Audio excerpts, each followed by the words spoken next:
Hello, hello. You are listening to Reasons for Rose podcast. This is the place where we speak about, discuss all things culture, lifestyle, and relationships. My name is T Bells, and I am joined by my lovely co host. Hey, it's Lauren. We have a controversial topic to discuss today. But before we start, how are you doing? How's your week? Week is going good. We have a snowstorm here in Toronto right now, so I think everyone's gonna be coming inside. And I'm downtown. Are you seeing that uptown too, where you are? Yeah, it's been really beautiful, like being able to work from home and look outside my window, see the snow falling. Like this is a new experience for me. You're not a snow warrior anymore. You just stay inside and look at everyone else and pity the fools, right? Just for today. I'll be out in it tomorrow. So are you having any rosé tonight, T? I am on a Moscato tip tonight, actually. Are you? Which one is it? Are you doing barefoot or like what brand? It is an Italian Moscato. It's Bartinura. Do you know that one? Bartinura. No, I have not heard of it. What's the sugar content like? Is it sweet? Like, what is that like? It's so sweet. Ooh. So sweet. To be honest, I don't even like barefoot Moscato, so that sounds good to me. I'm still on my big bottle of Jackson Triggs Rosé from last week, so have a way to go with that. I've been putting it in my pasta. It tastes delicious. But without further ado, let's get into this topic. So who is Dani Leigh? So Dani Leigh is an artist, singer, dancer, and I gotta be real because I'm always sending you pictures of Dani Leigh because I just think she's just gorgeous. And her, her swag is like, kind of inspirational for me. So I have been watching her, stalking her Instagram posts. And so at this point, I can't say I'm too disappointed because after Doja Cat disappointed me, like I don't expect anything from these artists. So Dani Leigh decided to record a song titled Yellowbone, in which she says, "Yellowbone is what he wants." What he won't. And I can't sing, so just to tell you that she sounded just like that. Yeah, sweetie, you sound better than her. Yellowbone is what he wants. Word. Okay. And so there is so much to get into about this topic, but I think we're gonna keep it simple. We're not gonna address everything because it's a big issue. What was your initial reaction when you heard the song? I actually watched a couple commentaries on this already, and the problem, it's a problem for me, not because of the song, not because, you know what it is? This is my issue with her right now. It's like, I have an issue with her. It's not even the song at this point. I have an issue with you, and I don't know you, which is pretty bad, you know? So if you guys don't know already, she recently just went public with the baby for being in a relationship with him, you know? So the baby's dark skin. Let's paint the scene. Exactly. So you can be the illustrator. I'm just going to give you all the tea right now. So the baby, if you don't know who that is, he's past being up and coming. He's been around for a while now. He's a rapper, quite popular. He has a nice, strong fan base. And he has his own little sets of problematic behaviors of his own. But they just went public. And if you guys don't know, the baby has two baby mothers, actually. So he has a baby mom who he is dating, who he was dating, let's say. And she and him share one child, and she has a child from a previous relationship as well. He also, in the last year or so, had a second baby that belongs to him with a side chick. Not Dani Leigh, but not his baby mom either. So now he has two baby mothers, and now he's dating Dani Leigh. So Dani Leigh and his main girl have been fighting over the baby for about a year now. Like, he's been kind of going back and forth between the two of them. And now that they've gone public And now that she decides to drop this song, it looks like she's just adding salt to injury, adding salt to wounds, you know? Like, you're being a little petty. And if you guys don't know, his baby mom, his longtime girlfriend and baby mother, she's actually a darker skinned woman. She's a chocolate girl, you know? So her dropping this song about Yellowbone is what he wants, it's like, who are you talking to? Who is this aimed at? You know? It's a little interesting, the timing there.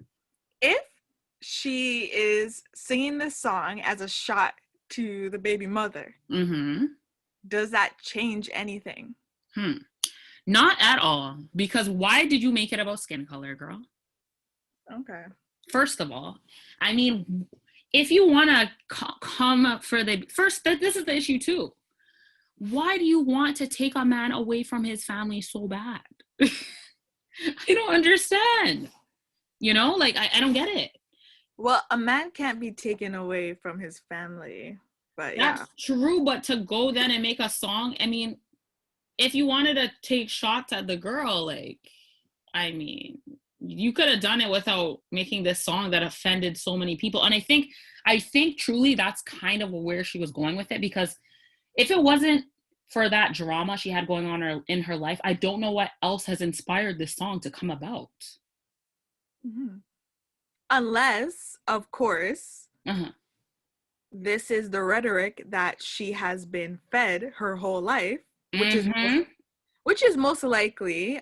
So after she posted this clip singing the song "Yellowbone is what he wants," the baby posted 3 yellow circles under her photo. So basically, he's affirming that she's a yellow bone and that's what he wants. So this is where I want to go with this. It's funny because we always have this discussion. Okay, so the people online are saying that Dani Leigh is not Black, so she is certainly not Yellowbone. Now, Dani Leigh has been using the N-word for a while now. And I kind of like, I side-eyed it a little bit, but, you know, I just kept it pushing. It wasn't enough for me to cancel her because I assume she's Black. Now, she's done ancestry DNA tracing, which shows that, you know, she's majority like Portuguese, a little, and then like maybe quarter African, but she herself says she's Black. And so my thinking and my belief is you are whatever you want to be. So if she identifies as Black, and for those of you who do not know who Dani Leigh is, she is of Dominican descent. So her parents are from Dominican Republic, and she basically looks white. And so my opinion is if she identifies as Black, and if men have been telling her she's Yellowbone, then I'm not going to fight her about that. So there's a lot to fight her about, but to me, she can be whatever she wants to be. It doesn't mean that society is going to say yes, and then she's going to be treated that way. Right. And so, again, Dani Leigh can say whatever she wants. Doesn't mean society is going to treat her that way. Doesn't mean that she's ever going to experience any oppression.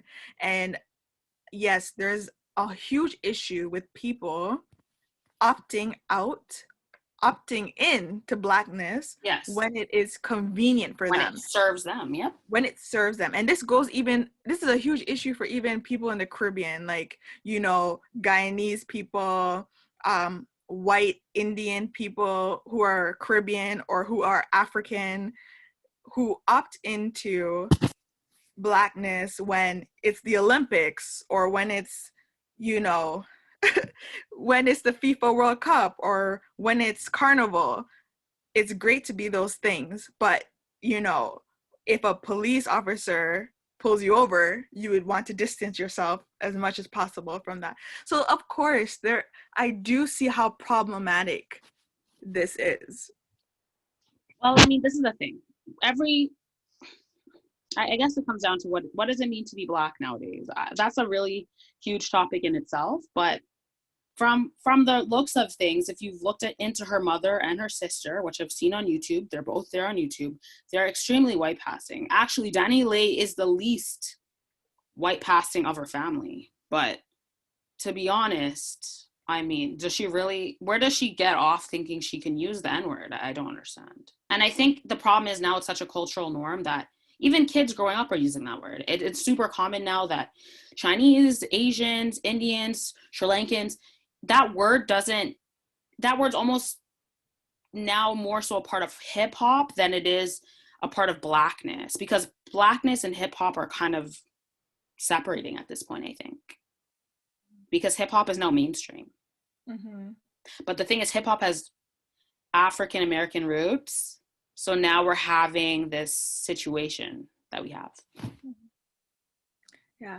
So then the other issue now is, can you, regardless of what you actually identify as, can you sing a song that basically is about feeling pride and feeling special and feeling great because you're Yellowbone? And so Dani Leigh's response to, she's put out a lot of responses, but one of her responses was that other people can make songs about being brown skin and feeling pride in that. And Charlemagne, who is so friggin' problematic, but he's also said, he backed her up and said, why can other people make songs about feeling proud of their skin, but she can't do it? And so my take on it is that there are no rules to art. Mm-hmm. So when you create art, you can do whatever you want because it's art. So she could even make that song, put it out, and then come out next week and say, haha, it was a parody, or haha, I was trying to create a conversation about colorism, right? So art can just be justified in any way. That's how I feel about it. But the question is, can you make a song about being Yellowbone and having pride in that? I feel as though you can make a song, but you have to accept the consequences of that of your action. So you have to accept that people will be angry. You have to accept that someone like me, who actually did listen to your music, that loved your aesthetic, will not spend any money on your music anymore. I will not be giving you views and streams, and I will not be going to your concerts. So you have to be okay with that. And you have to be, confident that this is the hill you're willing to die on. Exactly. I mean, you do know that B. Simone actually, a couple weeks prior, after the Baby and Her went official, B. Simone actually made a whole video praising Dani Leigh on her aesthetic, praising her on her body, her hair, her skin tone, all of that good stuff. And people gave B. Simone hell. And they said, B. Simone, not only did you, not that you praised Dani Leigh, that's the problem, but the way that she praised her and put down her own aesthetic as a Black woman, people found that very problematic. And Dani Leigh actually went ahead and reposted what B. Simone originally posted, which got a lot of heat. So I do believe that Dani Leigh doesn't see any problems with being placed on a pedestal because of her color or her aesthetic. I think she's very comfortable with that, because she reposted a video that a lot of people had a problem with, that B. Simone originally made about her. I think having a Black boyfriend now, it almost gives her more validity, and she feels a little bit more right to do so because she's now a little bit more immersed in the culture by having that Black boyfriend. Kind of like those people who say, I'm not racist, my best friend is Black. Have you heard those ones before? Yeah. And Dani Leigh actually said, how could I be a colorist? My man I have a whole chocolate man and I have melanin friends. Yep, just like the Kardashians. Remember, everyone said they're culture vultures. Why do they have braids? Why are they calling them box braids? Those are not box braids. Those braids have been around forever. And then, you know, Kim and Chloe and everyone else is going to be like, well, we're dating black guys. I mean, my kids are half black. Like, how can I steal from a culture that I'm pretty much a part of? The thing is, the song is just bad. She is asking, why can other people make music about brown skin, aka Beyonce? I actually love that song. It's so good.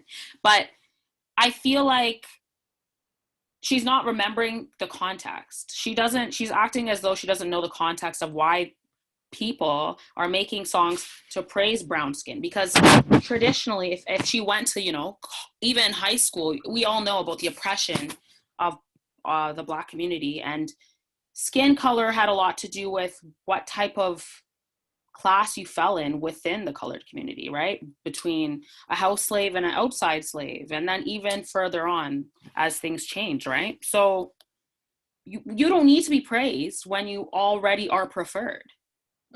Like, what? That's like, imagine if back in the 90s when being rail thin was popular. I don't remember any songs that further praised having your collarbones sticking out. I don't think you needed to make a song about that.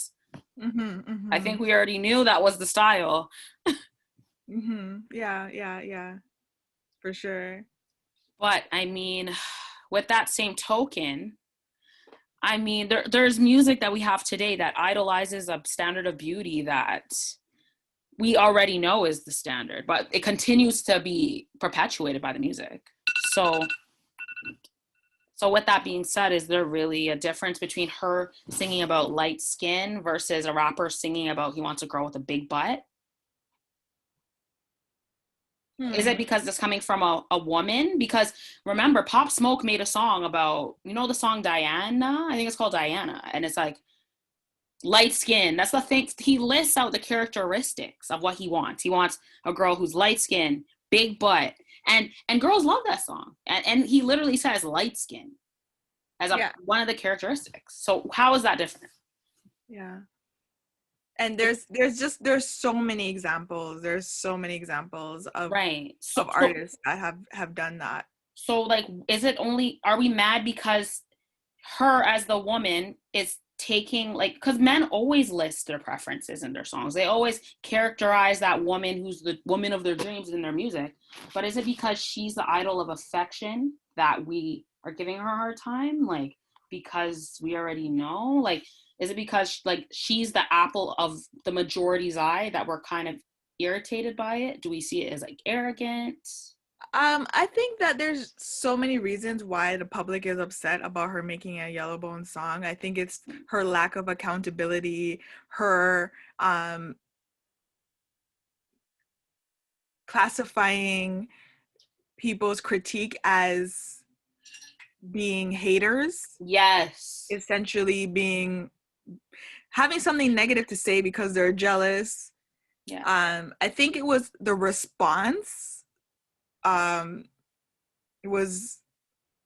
response was not sensitive to the cultural climate. And then the second part was the many people who feel like she benefits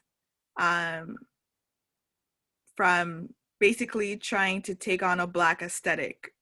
And so I feel like people feel like she's using Black culture just for the convenience, just for the clout, and then trying to show off about how she's privileged in that. So, I mean, there's a lot of critique and a lot of it is valid. Some of it is over the top. Some of it is doing the most. But her response kind of added fuel to the fire. And so I wanted to touch on this last piece. So this whole thing reminded me of a discussion we had a couple weeks ago about the Pang Black Girls controversy, where a song was sung by a dark-skinned artist, and it was about celebrating Black girls and their experiences. and the chorus of the song was replaced by a chorus by Georgia Smith, who is biracial. And so basically, it's very ironic that Georgia Smith would sing a song about Black girls and the erasure of Black girls, and then, in fact, in actuality, do just that. So replace a Black girl on her own song. And so we were talking about the responsibility of Georgia Smith as a light-skinned person to advocate, to speak out on what happened. And you are someone who is lighter than me. I'm a dark-skinned person. And you've had a lot of personal conversations where men have spoken to you and giving you their opinions about race and about skin color. And you can speak more on that. But how did that make you feel, having these conversations with Black men, or could be anyone, but majority Black men that would basically put down dark-skinned women? And what's your responsibility, and what is the responsibility of someone like Dani Leigh on that type of platform with that audience to basically try and liberate and uplift dark skin or Black people as a whole? Well, first, I'd say Georgia Smith. I mean, first of all, this is why I don't consider biracial people Black. You're Black and whatever else, I don't know, but you're not only Black. I don't consider you Black. I consider you biracial.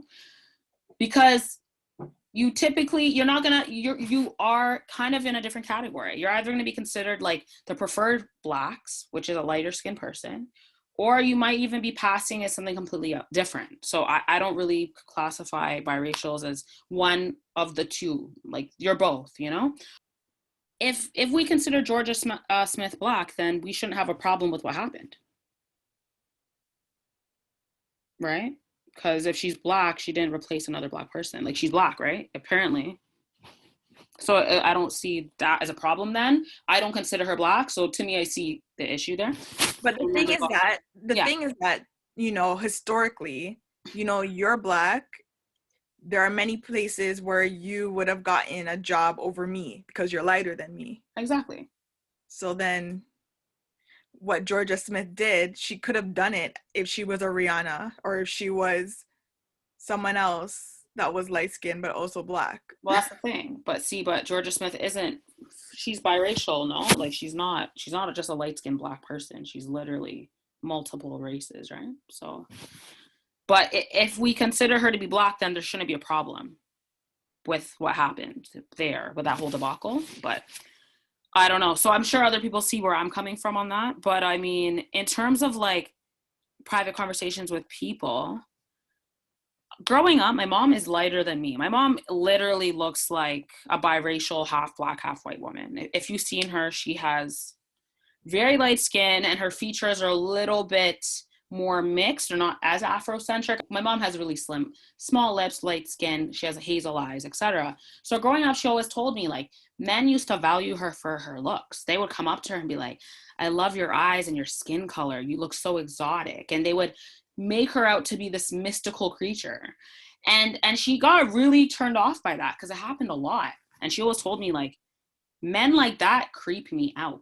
And I'm like, really? And she's like, yeah, like, nothing is worse than a man like that. It's a really woke perspective. And I'm really happy that she raised me with the sense to know that there's nothing flattering about being praised for your color. There's nothing flattering about being appealing to colorist people. You know what I mean? So me growing up, I definitely experienced men who would tell me certain things about darker skinned women, and they would say disparaging things, and they would be like, oh, I'm not talking about you. You're like the good Black. You're not even like dark. And I'm like, what do you mean I'm the good Black?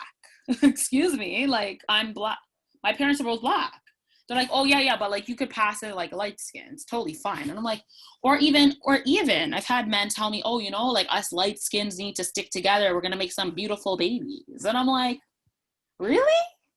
Dang. Like, it's really crazy to think they really equate a woman's currency and the level of beauty with the skin color and even the hair. I've had so many men come up to me and say, like, what do you mix with? I know you look at your hair, you got good hair. And I'm like, sweetie, it's a wig. And my wigs weren't even good back then, but they're like, oh, really? It could pass as your hair because, you know, your skin is light. And it's like, wow. Like, I get sometimes like people sometimes assume I'm biracial, and when they find out I'm not, they're like, oh, don't worry, you're still the good black because you could pass as being biracial. And that's why I'm always like, biracials aren't black, because they get put on this weird pedestal that is like not even, it's really strange. It's strange to me just to see how I get praised for things that don't mean anything, essentially. Like, because my skin is light and I wear a weave, you thought I was biracial and you were bigging me up. You know? So but do you feel like women like you, do you feel like you should say something or that you should advocate, or do you feel like, or if you hear over here, if you're involved in a conversation where someone is saying something disparaging about a dark-skinned person, do you feel like you have a responsibility to advocate for that person, or the thing do you is, feel like that I person always let them know I'm black as well. That's the thing, though, because realistically, if you're talking about dark-skinned women, I'm in the same, to me, we're all in the same boat. We're all black.